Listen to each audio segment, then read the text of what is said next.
Is Elena Lentza, a self-described reporter at large. Elena covers a wide range of topics from culture, diplomacy, and African matters at the UN. Elena is originally from Moldova but works as a foreign correspondent for Portuguese news agency Lusa. Welcome, Elena, and thank you so much for joining us.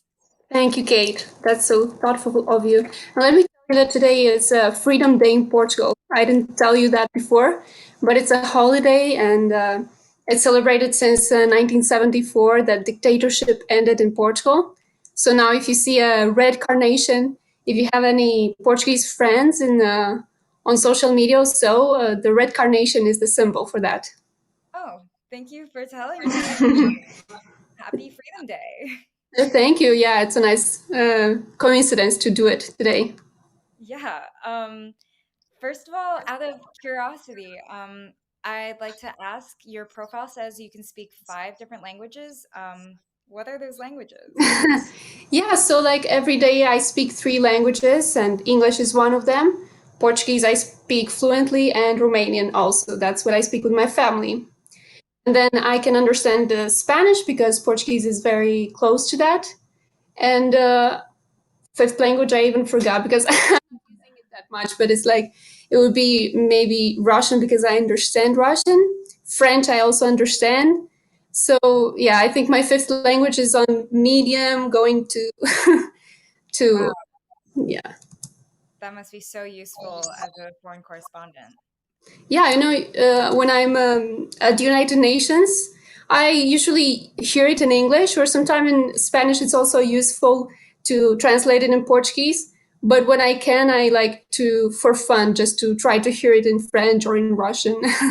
But it's a little more difficult. Incredible. So I just like to jump right into it. What brought you to the US to be a foreign correspondent, and what has your experience been so far? Like, what have the expectations been versus the reality?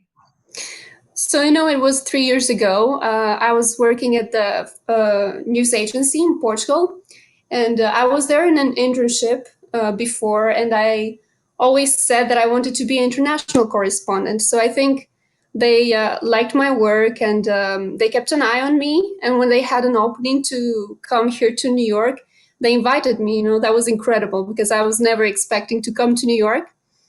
Although, like some months before moving here, I came here on a group study, on a group visit, and I met Thanos at the association. And that's when I was like, it was just with other students. I had no idea that I would come here later. But when we were speaking with some journalists here, I was imagining how good journalists they must be to come here to New York. Like I was admiring those people. And then after some time, I came here, but it was just like unexpected.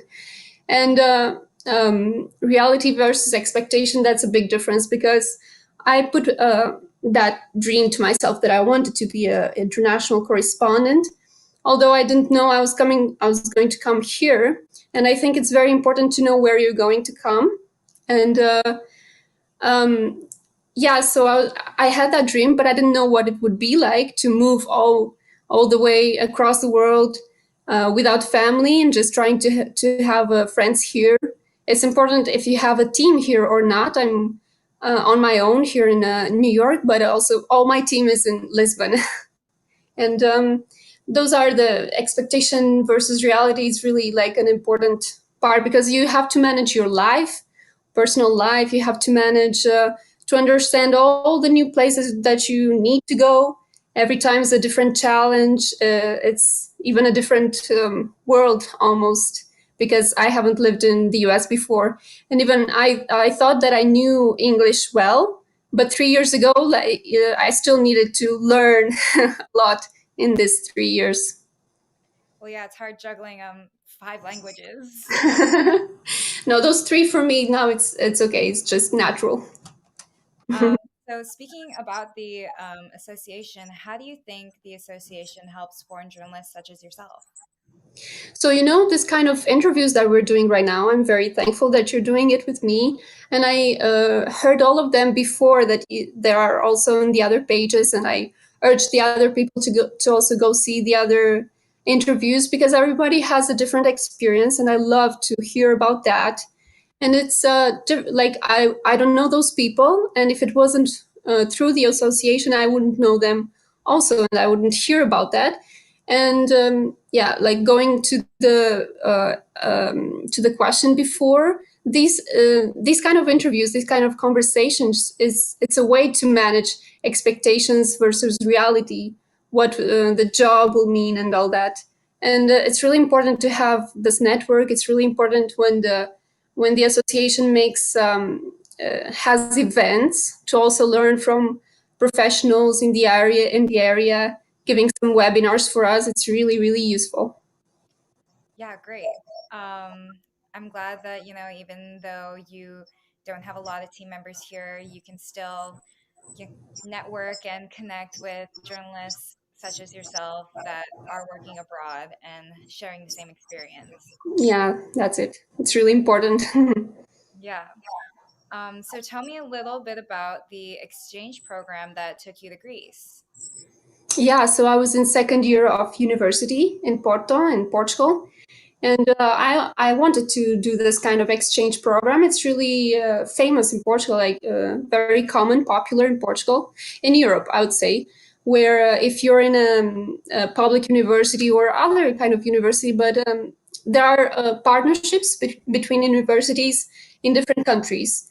And you would look at what are the lists of what university takes your course, makes a partnership with your own university, and where you can have an exchange program for one semester to learn everything that you learn in Portugal, but learn it somewhere else so that you have the experience somewhere else.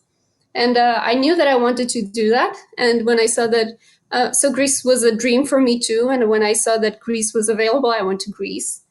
And it was 2015, so like 6 years ago.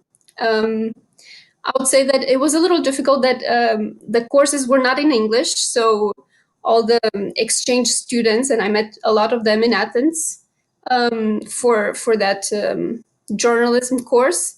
We had to take different classes, take different works. So we didn't really interact with the Greek students itself, but we interacted with other students from all over the world, from all over from Europe, and I made a lot of friends. They are still my friends now. And I studied a little, but it was more about knowing Greece, seeing that place, that culture was really beautiful.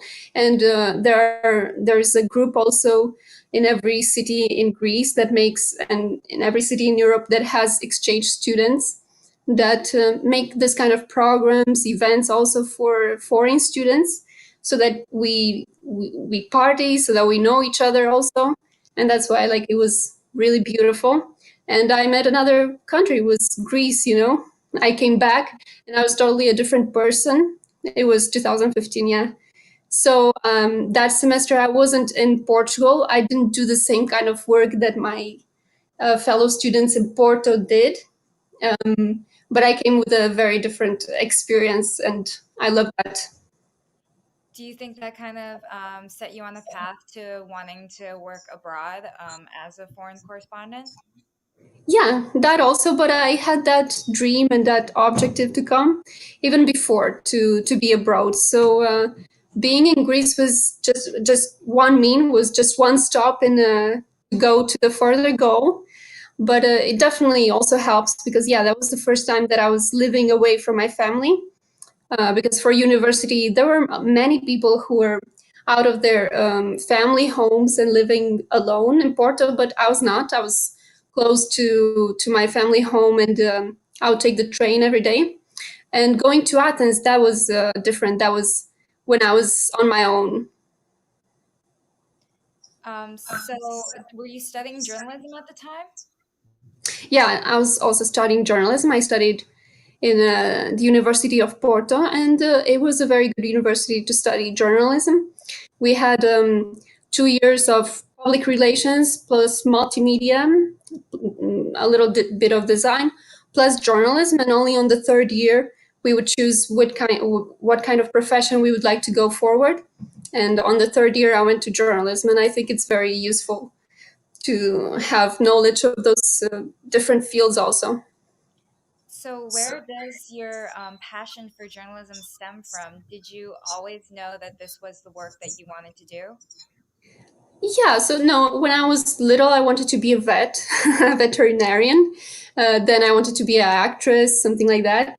But it comes from my own life story, I would say, because so I was born in Moldova, and even being young, me and my family would go to Romania, to the country right over the border, to be there. And so in the summers, winters, holidays, we would go from Moldova to Romania in trains. And then when I was 10 years old, my family moved to Portugal. I was with my brother, and that's when I had to learn that new language that I didn't have before. I was in fifth grade, 10 years old, and we started school only after 2 months that I came to Portugal. And I wasn't really good at I wasn't good at Portuguese. I would make a lot of mistakes. I would go a little nervous to school, and my professors then would be very supportive. So yeah, then in the holidays from Portugal, we would go to Moldova sometimes, doing like Euro trips, kind of with my dad driving, or road trips with my dad driving from Portugal to Moldova for like 3 days until we went back to see my grandparents. And that's what made me really love traveling. And a lot of people love traveling these days also. It's so much easier. So traveling, seeing different countries, because I had to do that because I was an immigrant, I think that's what made me love traveling. And I thought if I could do journalism while traveling, that would be the best. Like if I could work while traveling, that would be the best. Now it's a little you have to think of a lot of things, and if you go on work on some place that you don't know, it's a little stressful. But yeah, it was my personality also, like liking to learn, liking to be at school, liking to always study a new subject, and liking to be like to know what's happening around me. I think that's what made me want to be a journalist and international correspondent. Yeah, very much requires a natural curiosity. Yeah. So your beat in America covers the Portuguese speaking community. What has been the most interesting or difficult part of covering these stories? I'll say a little difficult is that I don't really know all these people, and I know now where are located. But going there sometimes when you want to do reportage and being only one person, I think if I had somebody else also to go with doing the same work, then it would be a little easier. But talking with all the different people, knowing which one has the beautiful story to be told, which one wants to talk. But it's really like going to the street and really not knowing who to talk with so that I can get any story. But it's been really nice because since like even the first summer that I was here, I knew about, and it was randomly that I came across in New York to a Portuguese pastries place in New York, and I went inside and talked to the owner. And then they told me that they would be in a big festival, Portuguese festival in Massachusetts, and that's how, by knowing some of these people randomly, then I went to a very big Portuguese festivity in Massachusetts, and now I know where the communities are located, and they really live a lot around the festivities, the festivals. But last year I couldn't do that. It had to be everything online, like we're doing right now. So also trying to report on Portuguese communities while not having those events to go and find the stories. I think that's one challenge. That's been one challenge right now. Is there something that you particularly love about covering these stories? It's really talking to people, it's knowing their stories, and not only being a journalist that has no emotion and tries to be impartial.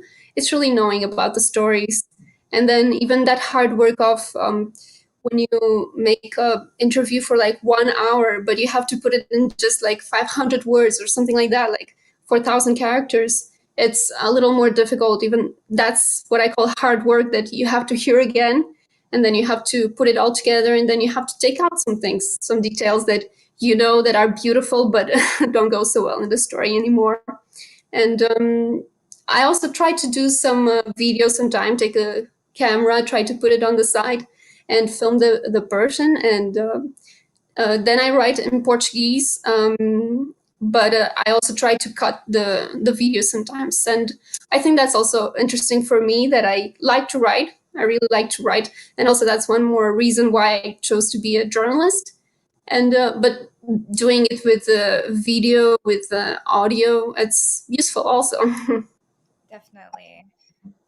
What story or work are you most proud of doing? That's hard, actually. It's been 3 years. I really love being in international, doing kind of international things, diplomacy, and I've been at the United Nations, and also that was also a dream that I never dreamed about. Also, talking to the Secretary General at a time when he's Portuguese, also in the United Nations, and me representing the Portuguese news agency. It's a big honor, also. Then I talk sometimes to economists, to other politicians that come, also Portuguese politicians that would come, ministers that would come to United Nations to promote some event as well. And I would have also the opportunity to talk to them. I think that's really very, like, it's an honor for me. What was the last story that you covered at the UN? The UN, it was about the Mozambique terrorist attacks, and so Portugal has other countries that speak Portuguese. It's 8 countries and one territory, I think, in China that speak all Portuguese, and most of them are located in Africa, and that's why I cover a lot of African affairs. And Mozambique, unfortunately, now it's going through terrorist attacks in the northern part of Mozambique. It started years ago, and even the Secretary General of the United Nations has warned about this in the beginning of the year. But 2 months ago, 1 month ago, we saw an attack in one area where there was a massive gas project, and that's been making the migrant crisis in humanitarian crisis in Mozambique being really very dire. And the United Nations is following that. The United Nations have all the time new updates on that, and that's what I've been working on terrorism going on in Mozambique right now. That's a difficult beat to cover. Back to Portugal, a few weeks ago, Portugal was restricting its border access and slowly reopening its schools and public attractions.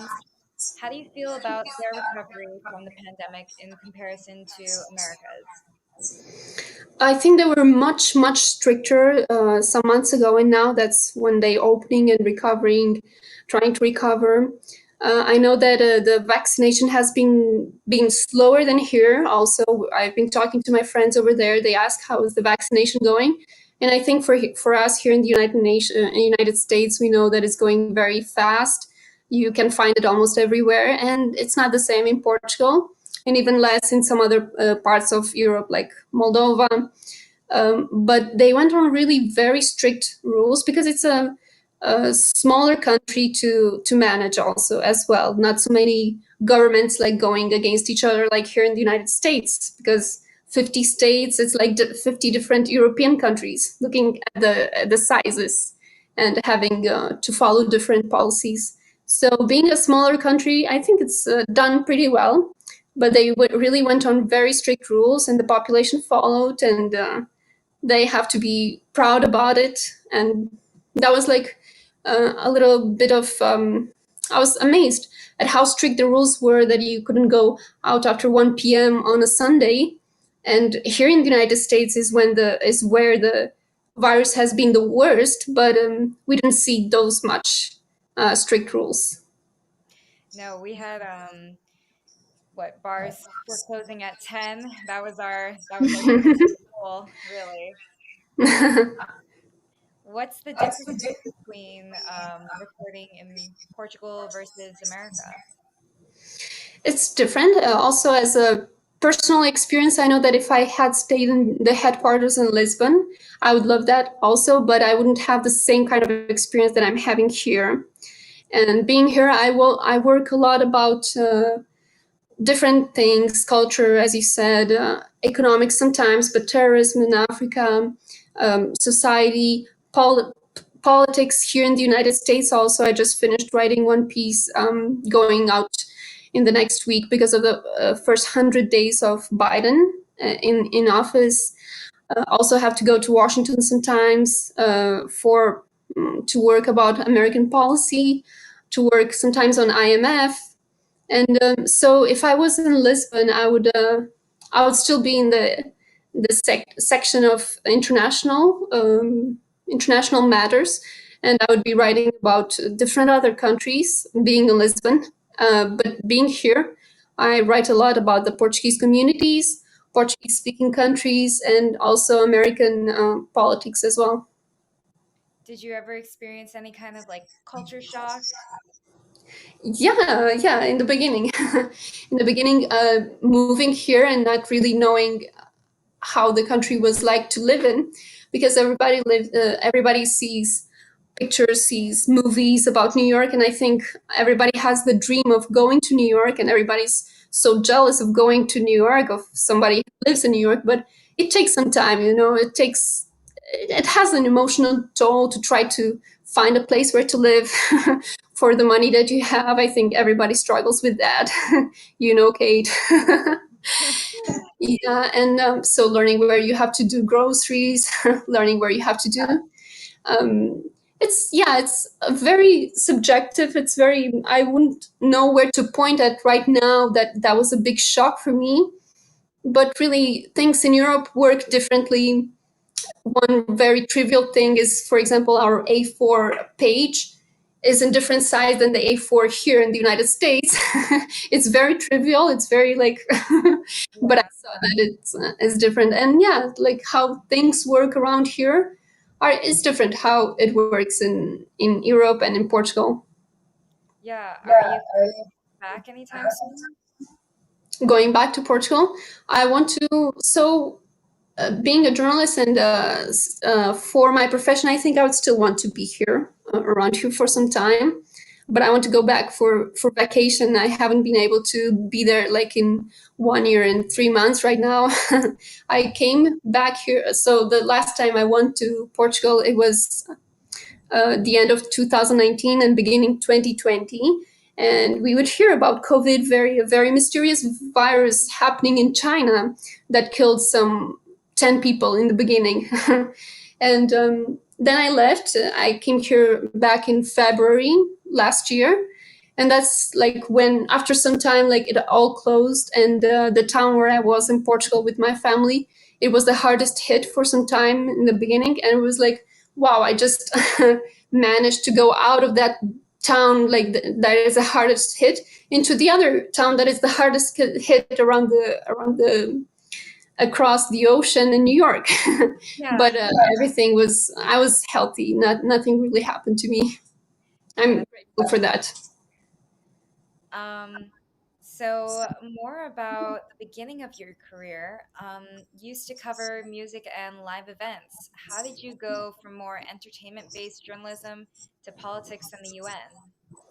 So the politics in the UN, politics around the world is what I wanted.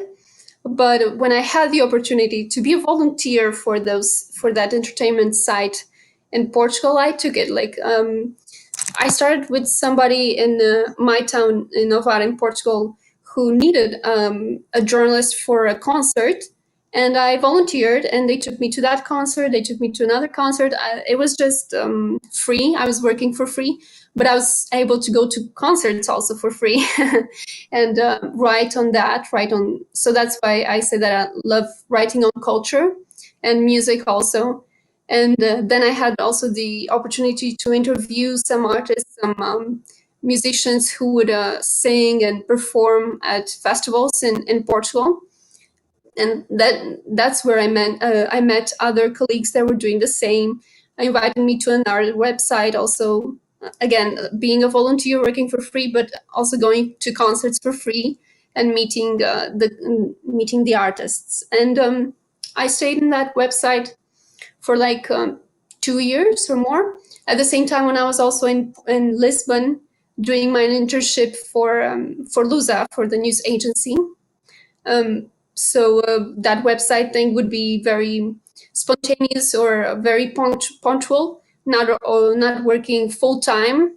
And the internship was also not paid for me in the news agency. That's what's it makes it difficult in Portugal that you want to be a journalist. There are some places where you could be a journalist, but it's almost like you're paying to work. You're not being paid.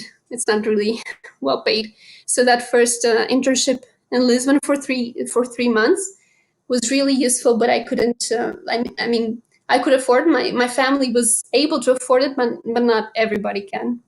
And that's how it was like in the beginning, really just working for free, being a volunteer, but taking all the experience, all the opportunities, and make the connection.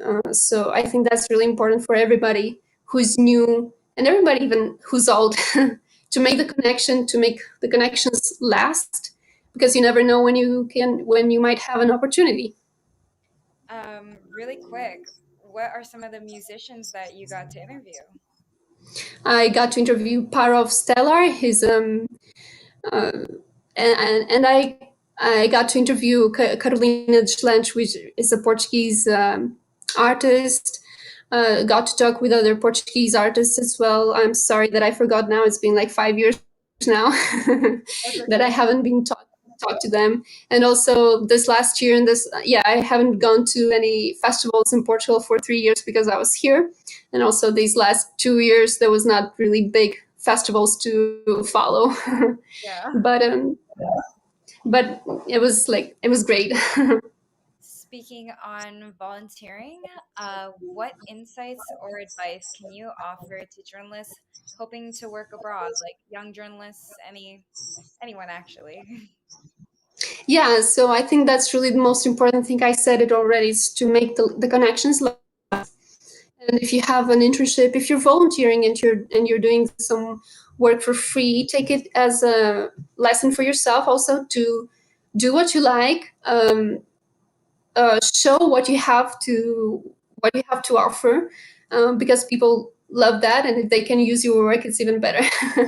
And really make them have a memory about you, so then when an opportunity appears, a place opens up, they will think about you. And if it's not in the same place where you volunteered, they will think about someone else connection in the industry, in some other newspaper, for example.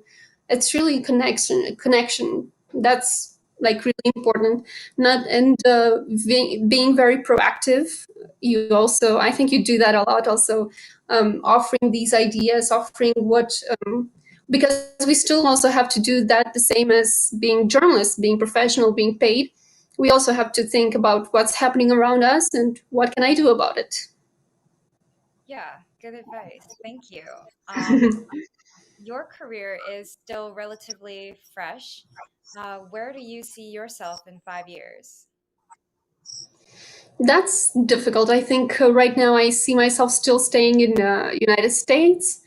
But when I was like, if it was 5 years ago, I would say that I wanted to be in Europe somewhere, like in Brussels, for example, where the European Union has its headquarters. I would love to be in Brussels, or even I visited Austria and I loved Austria, and even I knew that German is. I don't know German, but just liking the place, I imagined myself I could live there maybe. So right now, I think I'm still going to think about the United States and being at the United Nations. That's something that never ends. It's never ending with all the crises, unfortunately, but also everything that is being changed around, um, starting from the source here at the headquarters, where you can also make connections with the same company or the same organization across the world, like in other countries. Being here has really shown me that everything is connected. different organizations have their, even our association also have their correspondents have their own representatives in different places in the United States. And so I think United States is still where I'm going to be for next 5 years at least. Yeah. Um, thank you so much for these responses. Um, and is there anything that you would like to say to other members of the association or just in general about your career? Anything you want to plug? Where can people find you? So I'm bad on Twitter. I should really grow up on Twitter because journalists are using that, but I'm not using Twitter that much. I'm good. I'm in Instagram, on Facebook, LinkedIn. I think also that's one place where people are also making connections. I think the same thing. I'm always open to talk about the experiences. Thank you so much for asking me for an interview to talk about my life. It's really exciting for me also to hear about other people. So I'll be hearing your next interviews as well. And best wishes for everybody. Yeah, thank you so much. This was really an enlightening interview. It was so good to finally connect and hear your story. Thank you, Kate. The same thing for you. And I'm really, I'm really serious that I'm going to continue to hear everything that comes in our association because it's really useful and I like it. That's great to hear.